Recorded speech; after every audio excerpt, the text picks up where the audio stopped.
Good afternoon, good evening, and good morning for everyone who's watching. You ain't gonna say good night, man. Good evening. What? What up? What up? What up? What up? What up? What's going on with you, man? Hey, nothing much, man. Welcome everybody to another episode. We're glad that you guys are here. Always remember, please like, comment, subscribe. But this episode is a very special one. As I say, almost for every episode, I think every episode holds a special value. But I think this one has a lot of value. We're going to be talking to a veteran, a pro bodybuilder, a promoter, a man behind the scenes that does a lot of different things Head here. judge. Head judge, and polygraph, in charge of the judging for the Yorton, like a lot of hats he wear too. a lot of hats. And also, I mean, the one thing that a lot of athletes can value, right, is 40 years of competition history, right? That's a long Right. time. He has seen bodybuilding span across decades and years. So a lot of people may have heard his voice um or competed at a show that he judged. So I will show you a few photos and see if you can recognize this man. So maybe this one or this one. I don't recognize this one yet. So we got this one. There we go. Okay. Now we know who it is. We And definitely know who lastly, it is. we have the host of the Zen of Bodybuilding, Sully, coming to the stage. How's it going?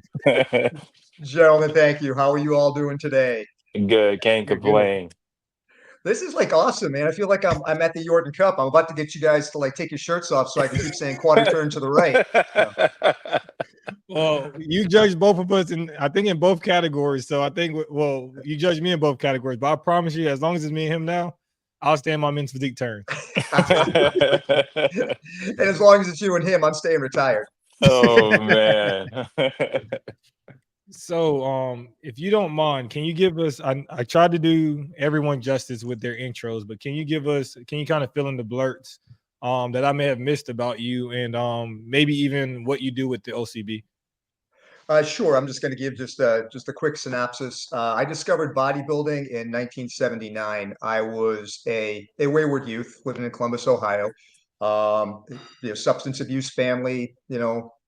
Just my mom and I, just the whole typical, you are on your way down the slider kind of a lifestyle. And I had just popped into a health food store, and there was this guy, this big Austrian dude named Arnold something or other, that was giving a seminar.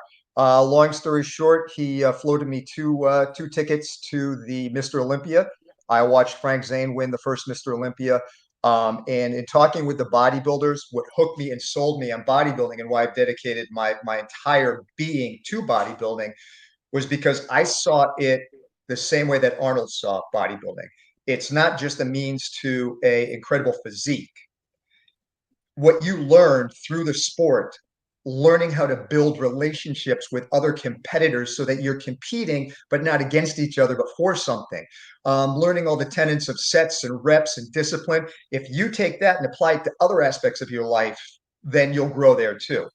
And through that foundation, I was able to grow emotionally and spiritually, intellectually, going from a perpetual failing student to going through and getting a college degree. It piqued my interest in other things outside the sport. So that's kind of like my background and why I am so dedicated to bodybuilding is because bodybuilding, when applied correctly, saved my life. It also taught me a lot about respecting individuals and creating relationships and forging friendships. And it taught me about honesty and integrity because you can't lie to yourself in the gym. If you're going to be a champion, you can't turn around and have a food log and lie to yourself and say you ate clean that day when you know you didn't eat clean. And it made me accountable. And it made me believe in like that path of integrity, which led me to the military and the police departments and all the other, careers I had, which I guess I had some degree of success in.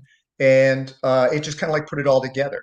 And now here, almost 50 some odd years later, throughout my travels, coming up on 50 years, 47 years of being involved in the sport, I now have the opportunity to serve bodybuilding in the capacity as part of the OCB leadership team, ownership team, whatever you want to call it. We don't give ourselves titles, and to try to move the sport on the natural end forward by trying to my teammates and I trying to present the best possible avenue of competition and ethics and integrity and fun and support as we move forward.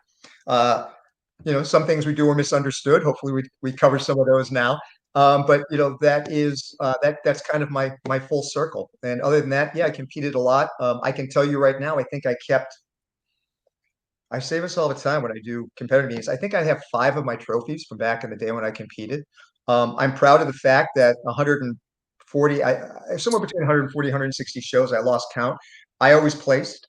But here's the thing I always like to put in perspective with people. I've probably won 25 overall championships, probably another 20, 25, class wins. But when you look at that in perspective, if it was a sports team, I had a losing record. I wouldn't have been in no playoffs anywhere because I was 50%, way under 50%. When you put that much into perspective, I was like a 333 winning percentage. Man, that's a team that nobody even talking about. But because you can take so much more out of the sport and put so much more back into it, every single show is a win for any human that's competing at a high enough level, because you always learn something about yourself. You always learn something about your fellow athletes. You always learn something. It always gives you a take back. And now doing what I'm doing with the OCB and moving it forward, we're always learning too. I mean, we're learning from our athletes. We believe in continuous process improvement. And that's why we're always changing things. I mean, if you remember a few years ago, we had restrictions on athletes. We have no restrictions anymore whatsoever. We want our athletes to go out and compete elsewhere. And you want to know why we want athletes to go out and compete elsewhere? Because if we're doing our job and we are creating a product that's worth coming back to, and we have earned your trust and we have earned your respect and we want you to come back, then we've done our job. But at the same time, we don't want to discount athletes' ability to go try other things. It's just like, I use the analogy all the time. It's like restaurants. Sometimes I want to go to Taco Bell. Sometimes I want to go to McDonald's. Sometimes I want to go to Cheesecake Factory. It all depends on my mood. And competitors should have that right too. But we're not trying to best anybody in the world of bodybuilding. We're not trying to we're not trying to harm you. We're not trying to hurt anybody. We all want everybody to coexist together and flourish together and raise the bar for natural bodybuilding and give athletes that choice. We're just trying to be the best OCB we can be. And that's what motivates me now, to try to dedicate the organization. My partners are just as dedicated to do this, to bring the best product for you, because you all deserve it. You've earned it. You've earned the right for us to be bumping up that prize money to $77,000 at the Orton Cup. And hopefully, our goal is not to stop there. I mean, we have a vision of where we want to be in 5 years, and it would blow people's minds. But it's just to keep giving back and doing more, because you all are the ones that have earned that, and we got to give back. So kind of long-winded answer, but that's where I'm at now. And that's, I think you can see my passion and where my passions lie. I've been passionate about 3 things in my life. The bodybuilding community, my Marine soldiers and airmen that I had the opportunity to lead over the years, and my community when I was a police officer. Those are my passions. And I've been lucky to have just one great career after another where I get to live in those passions. Absolutely. So we know that you are pretty much in charge of the judging for the OCB. So if Yes. anybody wants to judge or whatever, they got to come through you. Yes. Let's just go ahead and get this right off the bat. So, because this is a question that we get or that we hear a lot of time. They say that the judging in the OCB is inconsistent. Yes. So do you think it's inconsistent? And if you do, why do you think it's inconsistent? Or why do you not think it's inconsistent? Okay.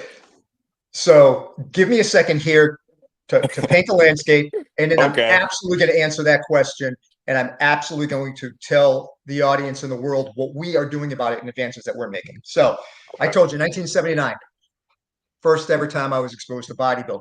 That day, I went and I bought an Iron Man magazine. by Perry Rader. It was back then, they were like a little thing like this. It was all about bodybuilding. And the second article in the magazine was, why is judging so inconsistent across bodybuilding? And there was a whole diatribe of why it was inconsistent. Then the second article in was by a Mr. Universe, multi-time Mr. Universe, Bill Pearl, one of my favorite bodybuilders of all time. Bill Pearl, long passed away, but he was a legend from the 50s, 60s, 70s. Preeminent judge in both IFBB, NABA, all over the place. And he went in to explain why there is this viewpoint that the judging is inconsistent. However, these are the factors that align. So it's really not inconsistent. And these are some of the factors. That was 1979.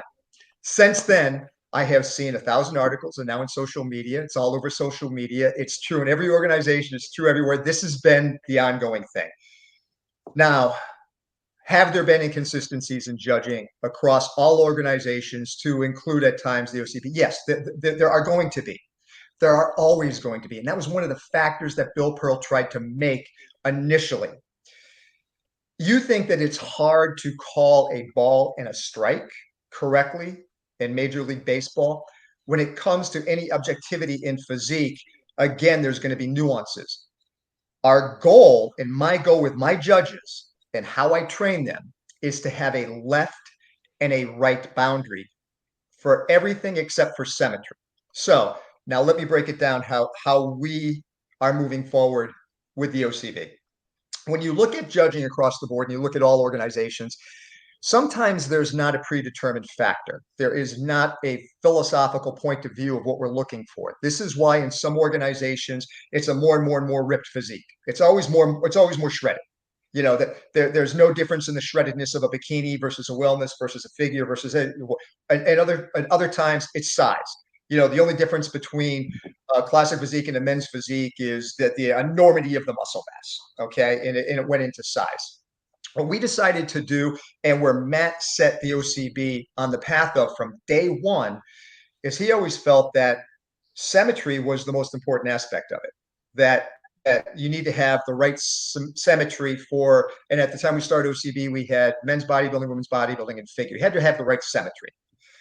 Now, as we've progressed in the sport, we have added other categories. And if you think about it from a symmetrical point of view, and I want you to turn around and think of a physique, block out all details, block them out. You cannot see any detail. It's a silhouette. The silhouette of a bodybuilder and a classic physique competitor can be somewhat the same, but a bodybuilder can always have a few blockiness issues, a few imbalances. So if you see a picture of a bodybuilder, the slightly thicker waist and, slightly out of proportions, and you see that silhouette, you'll go bodybuilder. If you see a perfectly flowing silhouette with biceps matching calves and a small waist and wide shoulders and cap deltoids and that whole just beautiful flowing silhouette, just a silhouette, no muscle details in there, you're going to go classic physique. You see that wide shoulder, small waist, you're going to go men's physique. The same is true for the women's categories. You'd be able to look at a silhouette and go, lower body dominant but muscular. Wellness, streamlined athletic, nice S curve, bikini. You can go all the way through there. So that's how we train our judges. Now, both of you are trained judges, so you know that, this is how we train. We go through about 3 hours of this, and then you go out and you test judge, and you come back and boom. So that's how we do it first and foremost. So as long as I look at the product that's winning on stage and I go, that meets the symmetrical ideal of what we're looking for, then we're in the right ballpark. Where we're continuously trying to narrow it in and define and to give judges a more exact criteria comes with the level of definition. Because right now we have a left and right boundary for everything. We have you can't be any softer than, and you can't be any harder than. Now we do that because, as you know, when you go to amateur competitions, there are a lot of competitors that aren't ready to be champions. They're not ready for the Jordan Cup. They're not ready to be out there and to be the best of the best. So you got to kind of give a left and right boundary. Otherwise, you're going to go back to just having the most ripped person winning all the time. So you got to adhere to that symmetrical standard. And then you got to have that clearly defined left and right boundary. And because we have a little bit of that left and right boundary, people will look at a photograph of just a winner, just the person who won, and go, that's too defined for classic physique. The judges don't know what they're talking about. What I do, and you know this because you're both judges, I get every single event's tabulation sheets. I go through every single show. I evaluate every single judge, and I score them based on the final outcome. I then go in and will look at the live streams or the photos from the show, as many as I can get, and I look to see what was on that stage. And sometimes we end up with a situation where, because a men's classic physique competitor had the most incredible symmetry of the show and nobody else even came close, but he was too far over the line of definition, we're still awarding symmetry because we're not going to give it to a lesser physique, whether it's bikini, men's classic physique, but we're not going to give it to a lesser physique. You have to meet that perfect symmetry. We have to be able to black out that silhouette and go, perfect. That's it. And if nobody comes close, you can end up with a situation where somebody's over or under that line. Fortunately for us, it doesn't happen very often because we have the two categories or three categories that things like this happen the most in, and we'll probably talk about them the most, is classic physique, bikini, and wellness. They're the newest. They're the hardest to clarify. And they're what I spend the most amount of my time trying to find the proper language and photo boards to articulate what we're looking for the judges training. Okay, so they're the most difficult. But because we're getting so many bikini competitors, it doesn't happen very often. Because we're getting so many men's classic physique competitors, it doesn't happen very often. So that's kind of where we're at now. So our job now is to further and better define for our judges what we're looking for. Now, here's the other things that we're doing with the OCB. As you know, I host coaches clinics. So any coach that is listening to this today, email me, because I will, as soon as I get a small group together, have a coaches clinic. Now, what do we do in the coaches clinic? The same 3 hours that we do on the judging, minus some of the final nuances and going into a final exam, because I don't think I need to give a coach a comprehensive exam where they have to differentiate physiques and some trick questions in there. If you take the exam, you can have a few physiques that you go, man, I don't know if that's a bodybuilder or a men's classic physique competitor. That's what I want. I want judges to learn differentiation and fine tuning. And there's no wrong answer there. I want the thought process carried out. And then I have some clear cut ones where, obviously, if you tell me the bikini girl's a wellness competitor, then we're going to have to go back into retraining. But they don't have to do that. But they're going to go in through. They're going to have all that. So if I can train the coaches to the same standard as the judges and bring them all together, the athlete is the one that's going to have the best possible experience.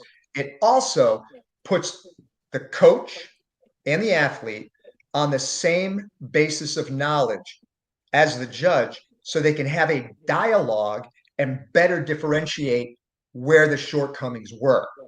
Okay. Again, not a perfect system, not a perfect world. And in Bill Pearl's article, when he summed it up, he said there are always going to be variances. There's always going to be differentiation. And unless you have AI judging you, and I don't know about you all, but I don't want AI judging me on stage. I want humans judging me on stage. I don't want some computer figuring out what I need to Sully, look like. I don't know, man. No, You I'm say that playing. now. What are you going to say in a year or two? But I think you said something in that, and it actually took me to one of my points. So I want to, I guess, kind of move away from that. But once again, I want to shout out, if you guys haven't listened to, I think it's episode 27 of the Zen of Bodybuilding, please go give that a listen, because there may be things that Sully has spoke on that we may not reach in this episode. So please go give that a listen if you can, or whenever you're available to do that. But the one thing I heard, and it segued me into my point, was you said that amateurs, there are certain amateurs that aren't ready to be champions, but they still may be crowned. Someone still has to get awarded when you meet the criteria of turning pro, right? And that also takes me to a lot of people, especially at the Yorton. They say that, of course, we look at it as it's our prestigious title. It's a big title, right? And I know there's some pros that's frustrated that, all right, why do I have to qualify? But then a new, fresh pro can just walk in and compete at the Yorton. So there's mixed feelings about it, right, for a lot of athletes. So I just would want to hear, I guess, the mindset of, all right, awarding all amateurs or new pros the ticket to go there as to a pro having to compete against a pro. Right. So what we do in the OCB, just for clarification, the OCB is if you earn your pro qualification the weekend after a Yorton Cup, all the way up to the weekend before the next Yorton Cup, then you can go directly to the big dance. This was done a lot of ways. It mirrors what happened back in the old NPC IFBB days, where you had to qualify for the Olympia, but if you earned your pro card that year, you could also go to the Olympia. And even though we're not the same federations, we're not doing things the same way, the thought process behind that was actually quite sound. And this is why we do it. And it is because there are a lot of competitors who compete, who know, they deep down in their heart of hearts, they know, I'm not going to beat a Jamal or an Eric or a Magnum or go through all the female champions as well, Callie and on down the line. I'm probably not going to get there. But I want to experience this thing that is the Yorton Cup. So we wanted to do with the Yorton Cup is twofold. Is we wanted to not make it only the best and most prestigious title in natural bodybuilding, which we're trying to do. We want to make it an extra special experience for competitors. We want to give them something where they can go in and get $107 worth of bling. And you guys know we give a lot of bling away at the Yorton Cup. And if you want bling, come to the 20th anniversary because there's going to be even more stuff given out. So we go all out of our way there. We try to put together the best possible stage with the best possible lighting so that when you get your photos, you have the ultimate experience with what your photographs are. We try to give them the ultimate time hanging out, intermingling with, and being part of the greatest athletes in the world. It's a once in a lifetime opportunity for most people. And we don't want to rob them of that because we have a lot of people who come to the Yorton Cup, who qualify for pro status, who do one pro show in their career, the Yorton Cup, and they went, man, that was epic. That checks off a box. I'm going to go into grow mode for a while and maybe I come back, maybe I don't, but it gives them that opportunity. So for us, the Yorton Cup is kind of like a two-pronged thing. The ultimate championship for the ultimate athletes and the ultimate experience for a natural pro athlete to be part of. So this is why we always temper it when we send our email traffic out, because we try to communicate a lot with our competitors coming in, a lot. And we try to temper that expectation with not everybody can win, but you're going to be part of history. There's 235 athletes. Next year, we'll probably have 250 because now we're going to have, Canada and England and Australia and Brazil. And I lost track. We have other international affiliates coming in. And it's just going to keep getting bigger. And you're going to be part of that great weekend. And it's the experience that we want to provide our athletes with, as well as allowing the best of the best possible experience. Now, the one thing we're going to have to look at in the long run is like, where do you draw the line? 500 competitors, 1,000 competitors. This is all stuff we're going to revisit. And the one thing that we do in the OCB for anybody listening to this on anything that we talk about, we try to be the most approachable people possible. You got an idea, email it to me. Stop me at a show, talk to me. Call me up on the phone, hit me up, IM me, do something to get in contact with me, because I am constantly doing follow-up feedback with athletes. We want to know, we don't, please don't tell us what we do right. Tell us what we can do to improve, but don't turn around and say, so you suck, your judges suck. Okay. Give it to me like how, and provide a suggestion. And if you have a suggestion, please give it the litmus test of, is it feasible? Is it fair? And is it legal? Because if it's feasible, fair, and legal, we're going to talk about it and we may implement it. And this is where a lot of our suggestions come through us, because we're not infallible. We don't always make the best decisions or the best ideas. We're like any leadership group.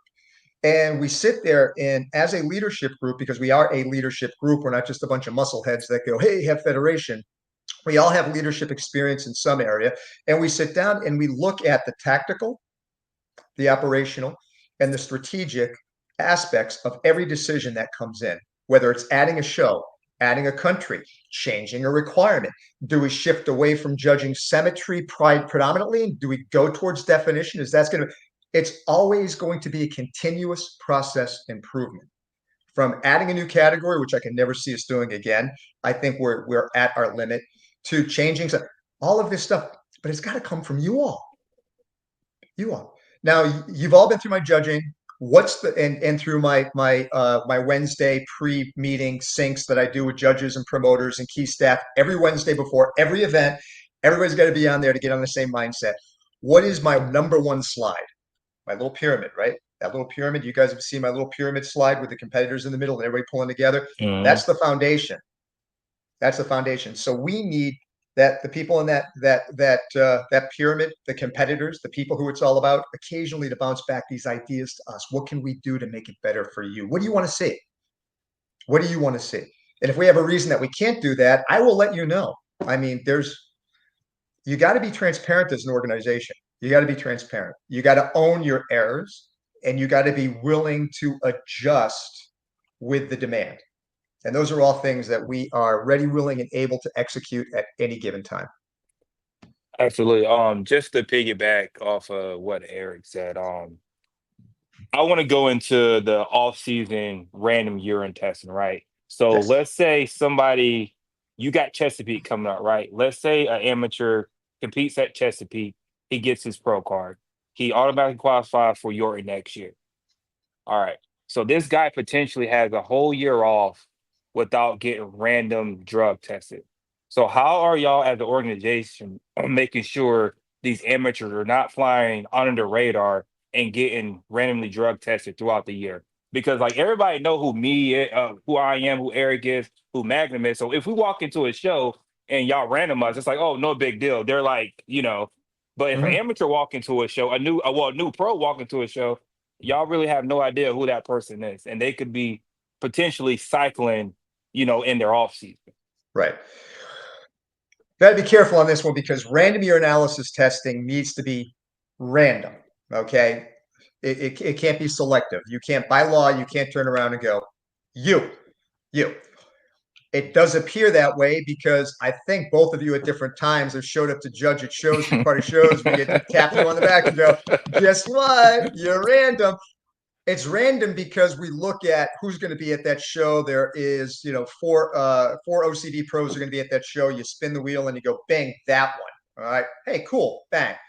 Now, one of the things that we're doing, and I think you saw it last year, you saw it this year, every year we're investing more and more and more into random urinalysis testing to include at the Jordan Cup this year. We tested 57 athletes this year for a cost of over $70,000 just on our urinalysis testing.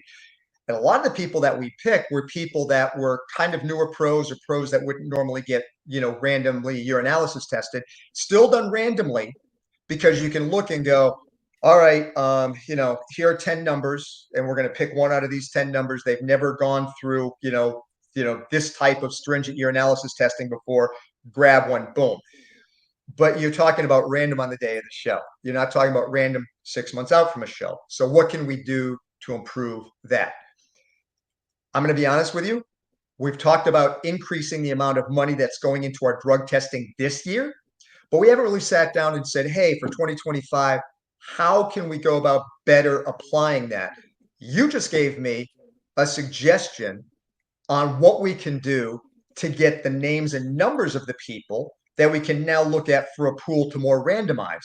Brand new pros who have never competed, who are probably going to go to the Yorton Cup at 6 months out. So there, I told you, we go by suggestions. Wherever that idea or whatever that thought came from or whatever that question came from has now planted a seed in my head. So as we move forward, that's now a correction we can make. So when we stick our extra $50,000 into more random urinalysis testing this off season, we now got a whole new pool of people to pick on instead of just, hey, Eric and Jamal with Magnum showed up at a show to judge. All right, we got 3 there. Let's one of the 3 spin the wheel. Hey, it's Magnum again. Nope. Now we've got a whole new way of doing business. The other thing that we're going to be doing with them is less of the, hey, you show up at a show and we know you're coming, and more of the, you get a letter in the mail. You're now going to have to go to X laboratory. You have, X number of hours to get there, blah, blah, blah. Which is the way they kind of like they do it in the NFL and they do it in Major League Baseball. You get a letter in the mail or a guy shows up on your doorstep and says, hey, pee here. Logistics and stuff like that. We're still trying to work out our best way to do that and move forward. And, like what's our pathway there?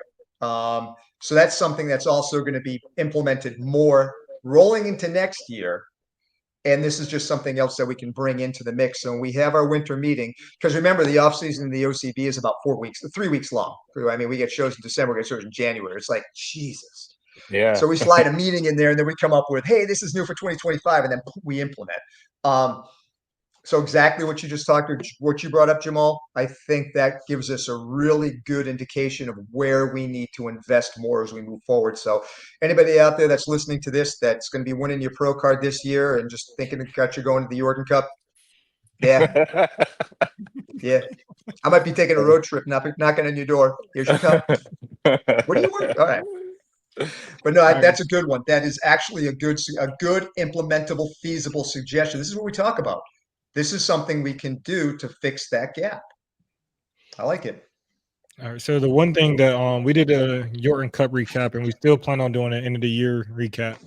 And one thing that I pointed out on our Jordan recap was the call outs, and you explained them on your podcast as well. And yes, I'll kind of speak on it from an athlete standpoint. Like I spoke very highly of it because one, it's entertaining. Like you get a closer look, and I don't want to say the fluff, but you get rid of extra body so people can zero in, especially people who's new to bodybuilding. They have less to look at. They're more in tune. And then you also are able to bring people on.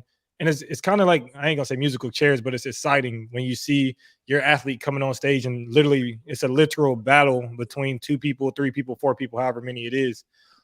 Besides them battling against 12 or 8, and people really don't know what you're looking at, right? And even in the call outs, people still may not know the comparison or what placings those are, but it's also a smaller playing field and you at least know who you're battling against.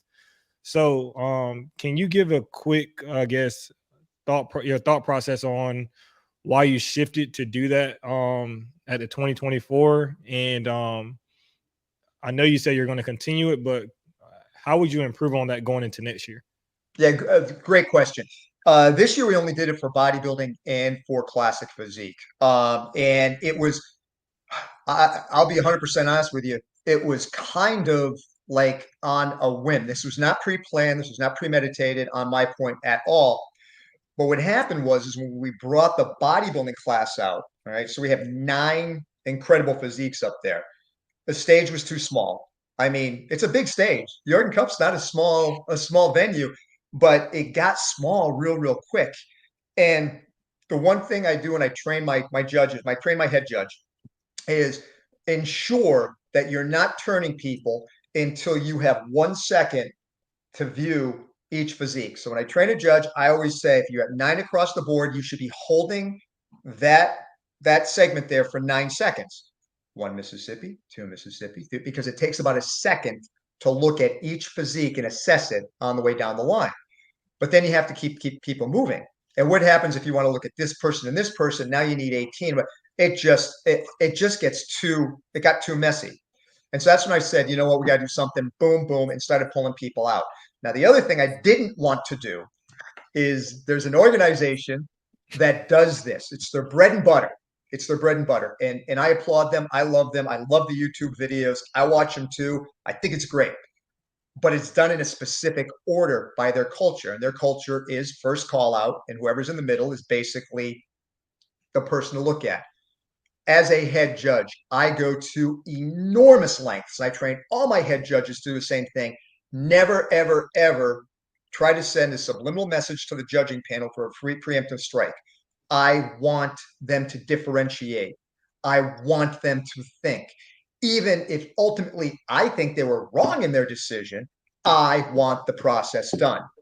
I want it done that way. So I started thinking, how can I do this? And I'm like, all right, let me pull out the 3 class winners, and then the 3 people who came in second. And then let me put, the third place people with some second place people, whatever. I was trying to come up with a system in my head so that nobody got overlooked. Because another thing that happens in a situation like this is you may think that I already know who my top three are, and you have a tendency to overlook people in the wings. So I wanted everybody to have an opportunity to come up and go around with everybody to see if the cream rose to the crop.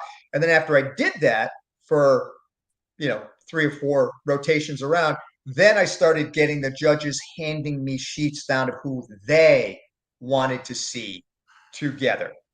Now, every now and then in a category in both bodybuilding and in classic physique, I would notice that, in my opinion, again, just my opinion, there'd be a number there that would not be on the majority who they wanted to see, that I'd be thinking to myself, that's somebody I have in the top three.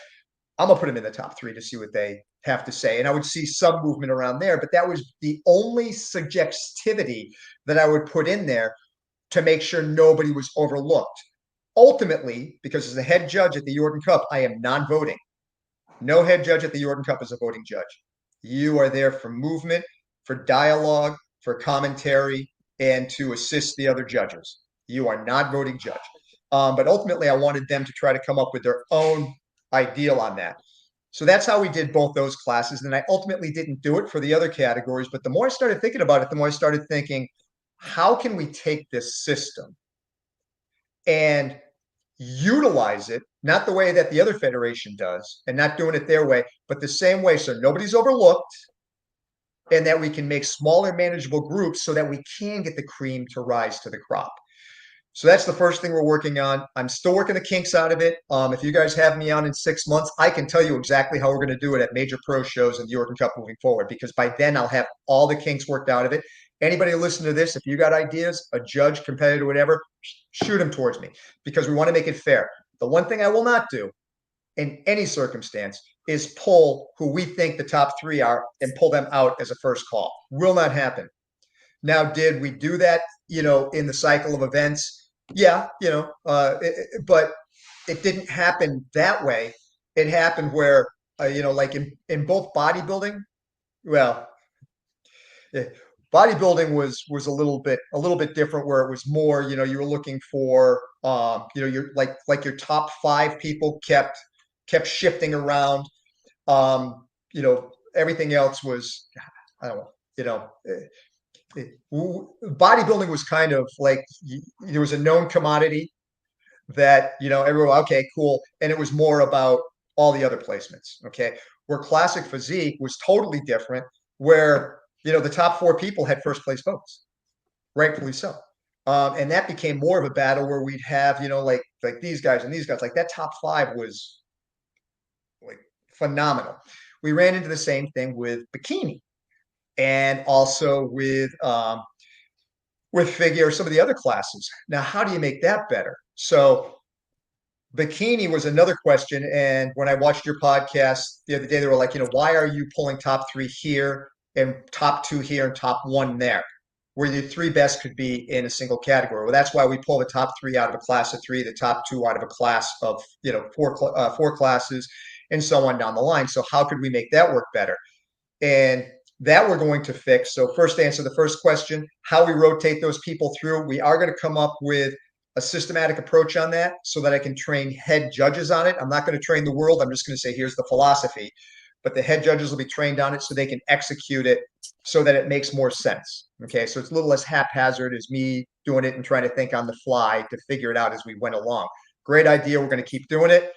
People loved it, but we have to do it consistently across all categories. Need to be done the same way. So now what we're going to implement is we're going to use bikini, because there were 8 classes of bikini, and we only took the winners. So we ended up with the top 8. How can we do a bikini? Well, bikini, when you end up with that many classes, is we're going to say, let's say we end up with next year with 6 classes of men's classic physique. So since I got a classic physique guy on here and a men's physique, let's say we end up with 6 classes of each of those. What we're going to do is we're going to take 3 classes, judge them beginning to end, posing routines, awards, everything. We're going to take the top 3 out of those 3 classes, so we're back to 9 again, manageable number, and do that. And then come up with your top 3. Then have those cats go sit out back and hang out. Everybody else is dismissed. Then we bring out the next group of 3 classes, do the exact same thing, and then come up with the top 3 there. And then we bring a top 6 out. So for bikini with 8 classes, we would do that. Now we're going to end up with 12 competitors out of the 4 when we do the top 3 thing, which is going to be a little difficult. So we're going to have to do that, manage them in and out, come up with the top 3 overall, and then do it with the second thing for the top 3 overall, and then the top 6 overall compete for the money. This way, nobody gets overlooked when you start getting into those larger categories, because I know that was a consideration of mine with the bikini. You're pulling out the top 1, and you had some classes where the top 2 were absolutely fantastic and probably could have been in the top 3. How do you handle that without having 60 people up there to make it more manageable? So that's how we're going to do it moving forward. The other thing is with the Jordan Cup now being a 2-day event, time is now back on our side. Where last year we had 200 something competitors and we're trying to cram all them categories. Time was not on our side. Time was not, I mean, you got to end the show sometime and nobody wants to be there till 1 p.m. But now when we split up that way, now time is on our side and we can do that and get to when we split those big categories that have 6, 8, 10 classes in them, and we split those, we can stick to the principle of top 3 move forward. And then out of group A, you get a top 3. Now, those groups are not going to get individual awards or prize money or that stuff. They're just earning the right to battle for the top 3, if you understand what I mean. So going back when you have that first group of 3 men's physique categories, we get a top 3. You're not going to get a separate cash prize. You're not going to get another award. That's going to be okay. And then we do it again, and then there was top 6. So you'll still be a class winner, wherever you placed. And then when you get to that end point and you get to that top 6, or with 8 classes, top 8, you already know off the top of the bat, I was top 6, I was top 8. You already know by the end of the show where you were. You reached that elite level. But that's how we're doing it moving forward. I think it's going to work better that way. Nobody gets overlooked if you're not in, like one of those cutoffs. We're just taking 1, out of this many classes, or 2 out of this many, or 3. You get that top 3 overview, so you always know that the best 3 athletes move forward. And we add a little bit more fun to, those comparisons where you're pulling people out in those smaller groups to be, to really, really be identified. And again, like I said, we'll be pulling in, people that place 3rd in a class might get pulled in with the top 2 in that class just to get another look. Just give it a good look.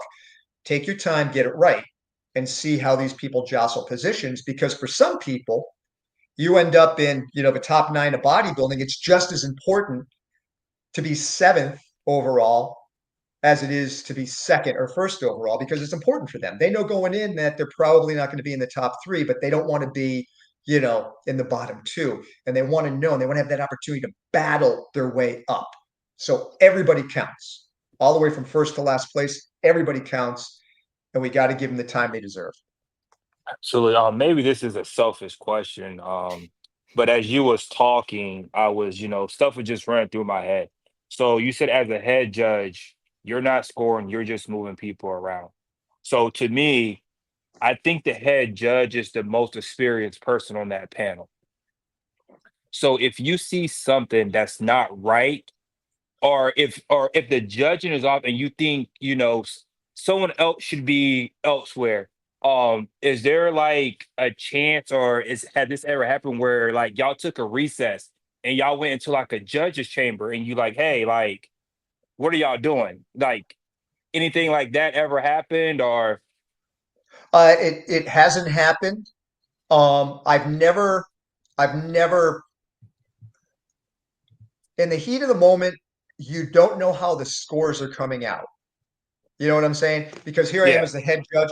I'm not reviewing, who Judge 7 has in a certain position or who Judge 1 has the certain position. I'm trying to flow and organize to get everybody looked at. As long as my judges have gone to the Wednesday pre-event sync meeting and we have reiterated, criteria for each category and broken it down to symmetry component, definition component, size component, overall look and all that, and they adhere to it strongly. And also remember, for the Jordan Cup, to be selected to judge for the Jordan Cup, you are graded each year. Like I Hmm. said, I get all those tabulation sheets. You are graded, and you have to judge a minimum of 5 times in 18 months, and you have to attain a 90% or better overall score in your final placements with the panel. in order to be selected to be put into the pool to judge. So taking all that into consideration, my hope is always that we've already put the right people in place. And you might have a situation where you have a class that is so freaking competitive, and you have so many people that meet the symmetry component, and you have so many people that are in the left and right boundaries of what we're looking for size and definition, that it becomes difficult for them, and you have those first place votes sprinkled across a wider field. I would expect that.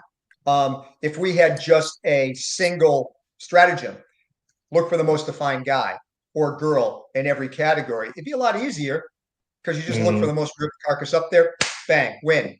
And then, 7 for 7 first place votes. But I like the differentiation aspect of it because there's 3 aspects for physique.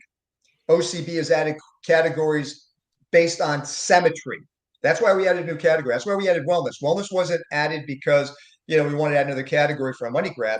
Wellness was added because there are women who will never get streamlined enough for bikini, will never get wide enough for figure, will never put the mass onto their arms that they need for women's physique, that will always be lower body dominant, more muscular and more densely developed than a bikini competitor. So we added a category. That's a symmetry thing. Each category we added has a specific symmetry. And then, more clearly defined and going in there. But exactly what you brought up, Jamal, I haven't. However, it does beg the question of, should we have a process where you have a situation, be it in an amateur or a professional event, where an incident could occur where we would need a timeout? Now, we have done timeouts for tabulation errors. Now, we have done that. We own it. As you guys know, in the OCB, we own our errors. We don't hide behind it. And if the judges are sitting there and they're like, I didn't have that person in first, and somebody says, I didn't have that person in first, the head judge then turns around and says, timeout, everybody file off. We retabulate, we relook, we redo, we reorganize, then we bring them out correctly. Apologies now for the embarrassment that has ever cost anybody or anybody in the future, but we got to get it right. But you do bring up an interesting dilemma of what should a head judge do if they feel they may have some weaker judges in the heat of the moment. Yeah, I'm adding that. As you can see, as we talk, I'm adding things right there. More testing for new pros offsite. Now I'm adding this. So yeah, I have to ponder that. And if offline, I don't want to tie up the episode. If you have any ideas, because I know you're a judge, Eric, I know you're a judge as well. If you guys have ideas on like how could we sit down as a Tiger team and discuss this, and how could we make it feasible? And also, we never want to have the illusion that the judges stopped because they wanted somebody to win. That always has to be a consideration. It has to be transparent, and it has to be set up in such a system that you're not going to have, the other 9 coaches with clients up there going, foul, you wanted that guy to win because he's your friend. Which I don't know where that comes from, because I don't give a rat's tiny derriere who wins a show. There ain't nothing there for me. But yeah, Oh man, I'm adding that. So even if anybody's listening to this and you've got kind of ideas on how we could do, I'm going to call it a judging timeout for consistency. Because as you said, it's better to grab these things in the heat of the moment than for me to look at a tabulation sheet afterwards and go, oh my God, we had 2 judges that had the first place person in 4th place. And these 4 judges that are spot on had this person in first place, and they ended up in 2nd due to that. I'm always going back and readdressing things after the fact. If I see something like that happened that affected the outcome of a score, then I have suspended judges. I have retrained judges. I put judges on a do not use roster until they're properly trained. I do these things, but you do bring up a good point. What do you do in the heat of the moment if you identify it? And what can we do to implement the strategy to make a correction? Yeah, and I'm about to say, I mean, not like you said, not to top the episode, and I think the only person who could really check that is probably the tabulator. Yeah, because like you said, you've seen, it's kind of like you stated that there's been multiple groups that have multiple, like 1 through, let's say 1 through 7 have a first place vote. But if one judge has somebody 7th, how can they possibly have a first place vote? The only person who can really catch that is the tabulator at that point. Right. And how widespread first place votes can go, right?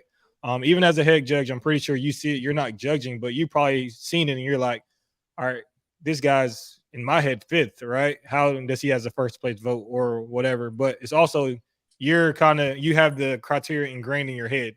So, but you're also, like you said, trusting the other judges. But the only person who can actually catch that would be the tabulator to say, hey, we got first place votes going to 8 different people, and there's 8 people up there. So I think that's the only way, if the tabulator has somebody, or if the tabulator is tracking how many first place, second place votes are going out to each competitor and how widespread that is.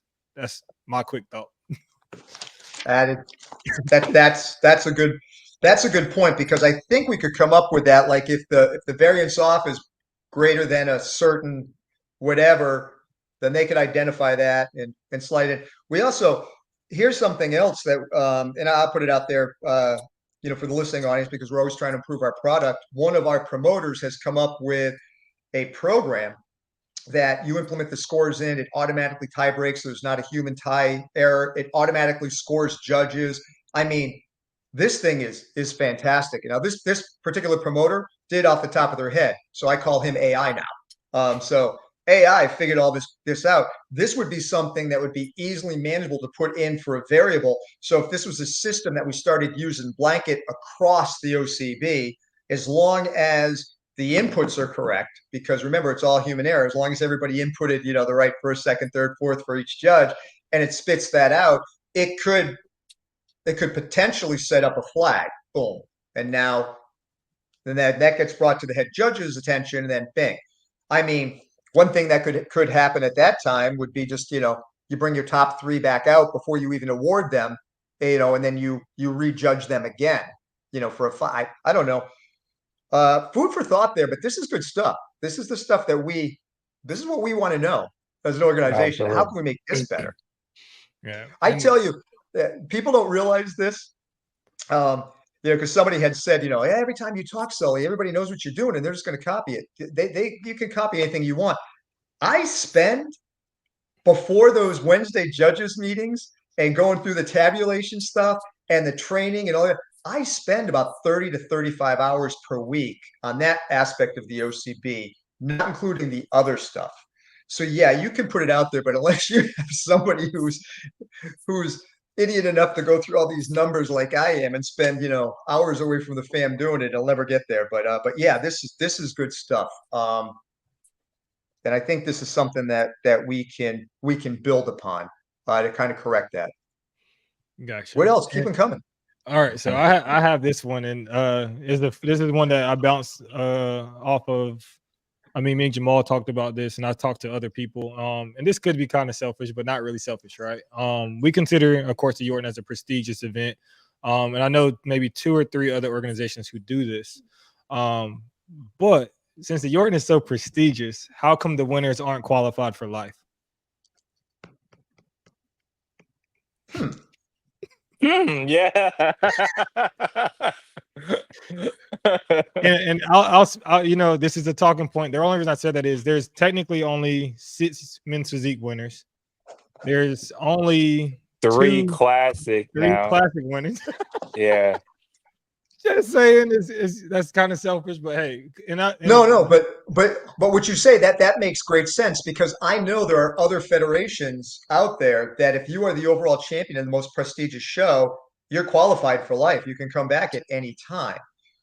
I think that, yeah, okay. You're giving me half my talking points for our winter meeting, so that's something that's going to get brought up. I agree with you. That's actually a good one. And that's just, and I'm telling you right now, that's just we've just never brought it up in our meetings. It's just like never popped into our heads. And this is why we need, folks like yourself and your listeners to throw this stuff at us. This is good stuff. I got one more thing to add to that, Sully, and it's right. kind of selfish too. And no, you are not going to get a car for being a 2-time Yorton Cup champion. All right. Nah, to me personally, maybe it's entitlement, but I don't feel like a Yorton Cup champion should have to pay to get into any show. That's just being, I guess, selfish or entitlement, but I am working on something now with not just the Orton Cup champions, but pro OCB athletes. Now, as you know, or as you will hopefully one day know, if you promote for us, hint. Anyway, as you as you know, our shows are individually promoted. So we have a very, very fine line between federation interference and federation assistance. We want to make sure that things are done in accordance with our policies, in accordance with our value statements, accordance with our mission statements, and all that other stuff. But we want promoters to capitalize and to have an opportunity to do well at their shows. We take nothing from promoters in the OCB, absolutely squat, nothing. But we try to limit the baggage we put on them where, thou shalt do this, thou shalt do that, bang. However, I think that it is a really, really great rule of thumb if we were to turn around and try to, at the very least, encourage promoters to allow OCB pros with your OCB, your OCB card, current pro card, into an event to support the event. Right. I think that's a fantastic idea. I love that idea. And, it's because I have an OCB pro card too. I've never let my pro membership lapse, even though I haven't competed in 12 years and I won't, but it's still good to have. And I do that because if we're going to have our pros maintain a pro membership, then I'm going to maintain mine. I will never compete again. I got my pro card. Absolutely. But I think that is a wonderful idea, Jamal, and it's just now getting the buy-in because I'm hesitant to force it down a promoter's throat. But if it's encouraged and it becomes our culture, then it'll be something that will be adopted across the board. But I feel that OCB pros showing up at events wearing their OCB bling and carrying their OCB, pro packs and wearing OCB apparel, pro apparel, that is great for a promoter and great for an event. So I'm all for that. Absolutely. You got something else there? Yeah, I got this last one. And it's like I said, it's open dialogue for this one. You may have seen the conversation, and there was a question that came up about applying caps. And I was called the one who politicked, right? I wanted to be fair. And I think having this conversation openly with you would actually, help because I was just like, you got to look at it from both standpoints. And I guess the question came from Bikini, right? And they're like, oh, that's a lot of people. We need a cap, right? But then I also said, as an athlete, yes, that's a lot of people, and you are competing against a lot of people. But then also on the business side, we can't necessarily say we want them to cap us off at 30 people, but pay us more money. So there has to be an equal median unless you say, hey, only 35 people can register, but you have to pay $450 to compete. So it's an equal median. And I think it has to be heard from both sides of maybe potentially adding a cap later on in the years as the number approaches 350, 400, 500 people. But what's the thought process of a cap? Has that ever been brought up? Or is that even in discussion? Yeah, it has. Yes. What would the number be?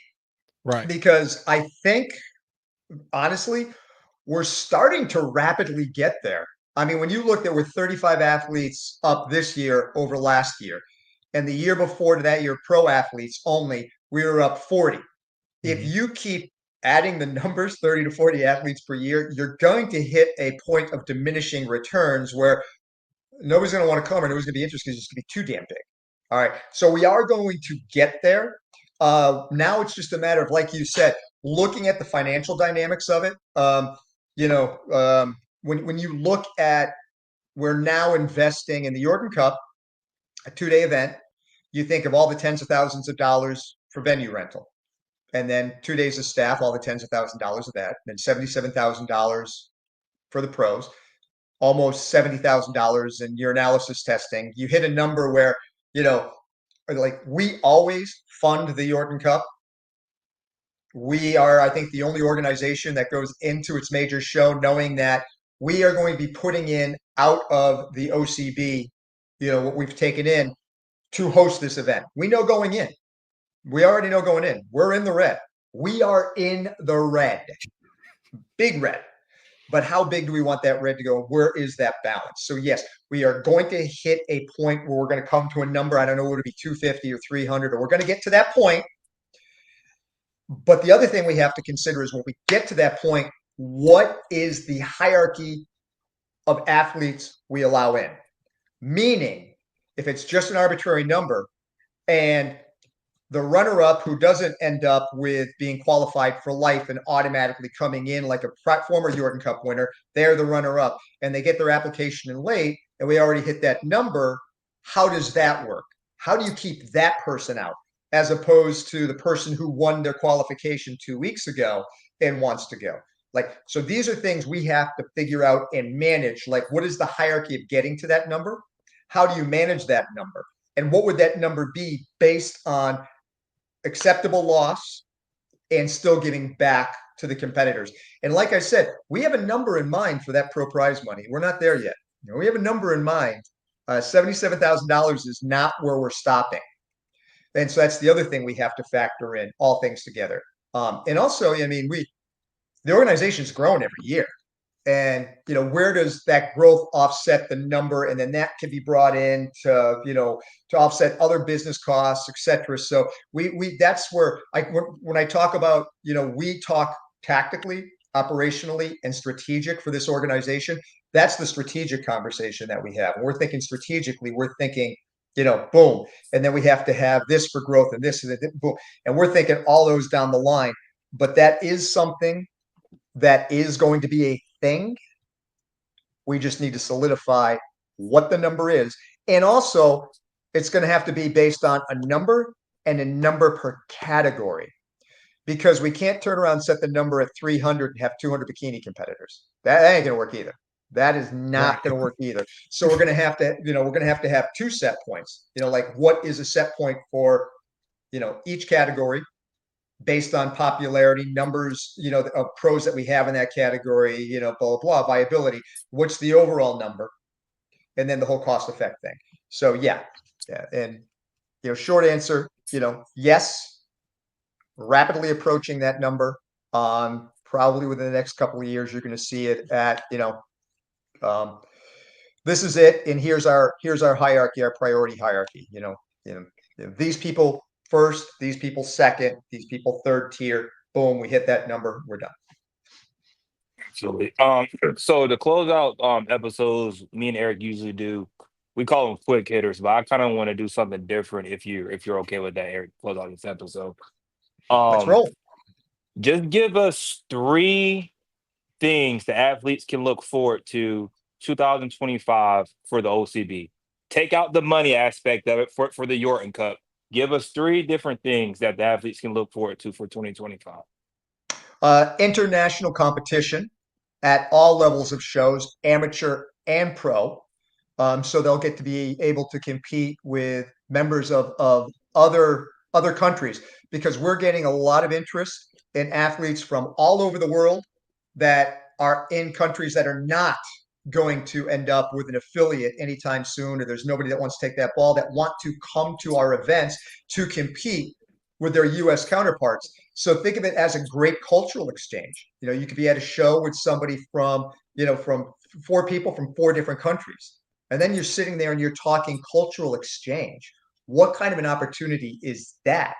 Sit there and hang out and to talk to somebody from Australia and Canada and England is great, but now you're also going to be talking to somebody from Paraguay and Uganda and Israel and France. I mean, that's some cool stuff. Other thing that we're doing is we're working with our promoters to have them enhance stage design and medals and awards. So if you've seen, there's been a shift to people like they like medals now, which is really, really great. But we have them working with somebody that's creating nice 6 and 7-inch beautiful medals and working with them on stage design and stage production. Something that they have that can really, really make the show brand and, like really make you proud of your photos and your awards. So we're working on that. And then the third thing, and this because you're going to be part of it, we are working on I'm going to call it the OCB channel. So YouTube content that's going to be created not just with pro athletes, but with amateur athletes, with teenagers, with this highlighting different competitors, different aspects, humanizing, who we're talking about, getting more interest in everybody from the person who lives in the Midwest, who's only going to do one show and has a really exciting story to tell about how they got onto that stage, and having a featurette that we can then put on the YouTube channel to discuss that and to highlight them. So there's going to be a lot more opportunity as we move forward over the next 3 to 5 years for our athletes to get highlighted, not just our top pros, but all our athletes to get highlighted and to tell their story and to talk about it and to get themselves out there where, tens of thousands of people can come watch them on a YouTube channel and hear, what did you go through and how did you get there? And then they can end up with, a whole group that identifies with their experience. And then it gives them a tribe, a culture, something else to buy into within our culture. So those are all things that we're trying to do to like really enhance athlete experiences aside from prize money, and to make things better for the athletes at every OCB event. Awesome. You're on mute. I thought you had 2 other questions. No, that was it. I just told him to give me 3. So that's okay. yeah. They give you one question with a 3-part answer. I felt like I was at my freaking, like college board exams. One question with 17 parts. So, oh, man. But like I said, we want to first and foremost, once again, thank you for coming on. Many people don't get this opportunity to speak to promoters, or even, like you said, the leaders of the organization, who can give feedback and real-time answers to questions that athletes have right now. Yeah. So we appreciate you for coming on and having the conversation with us, because we're just 2 athletes, right? But we appreciate it. All right, let's pretty amazing champions. So you got, like, look at my title, just a guy. That's me, just a guy. And then you guys are like freaking amazing athletes. But this was amazing. And like I said, I want to circle back. Make sure you go follow Sully. I think it's SULCOP 96. Yes, sir. On IG. Hey, that's real good recall right there. And also go listen to the Zen of Bodybuilding podcast, because there were things we didn't talk about in this episode that will be really resourceful, like the criterias, even the call outs, and even how the Yorton went. So give him a follow on that as well. But until next time, guys, peace. Peace.